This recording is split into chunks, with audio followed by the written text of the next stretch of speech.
J'ai eu l'honneur de clôturer en fait le cycle des conférences un peu en plénière et c'était sur le numérique qui est à mon avis la question centrale en ce moment, pas tellement pour la technique mais pour la culture de l'information que ça véhicule. Et donc j'ai discuté d'une nouvelle compétence qui me semble être en émergence, qui est celle du savoir du venir dans le développement numérique durable. C'est-à-dire qu'il faut former les jeunes aux emplois d'avenir, mais aussi à leur propre désir d'avenir. Et donc il faut mettre toute la pédagogie du projet, toute la pédagogie de la production, enfin tout ce qui est pro, du professionnalisme, du pro-âme, etc. dans cette espèce de chapeau que je propose du savoir devenir, parce que je crois aussi qu'il faut stimuler à nouveau la confiance, le plaisir et le désir.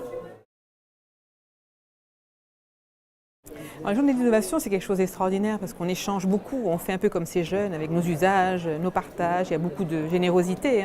Le problème que j'éprouve, c'est que j'ai l'impression de parler vraiment à des convaincus.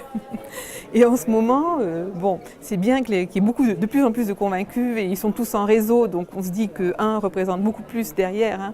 Mais nos décideurs ont encore très peu d'idées d'une véritable mise en œuvre. Vincent Peillon a fait un discours très porteur, à la fois sur la liberté et la justice sociale, moi, qui me semble très important d'avoir cet aval de sa part. Mais il y a encore beaucoup de maillons intermédiaires en France qui hésitent, qui sont dans le déni, dans certains cas, pour tout ce qui est de ces pratiques relativement invisibles des jeunes. Et donc il va falloir continuer à essaimer la bonne parole.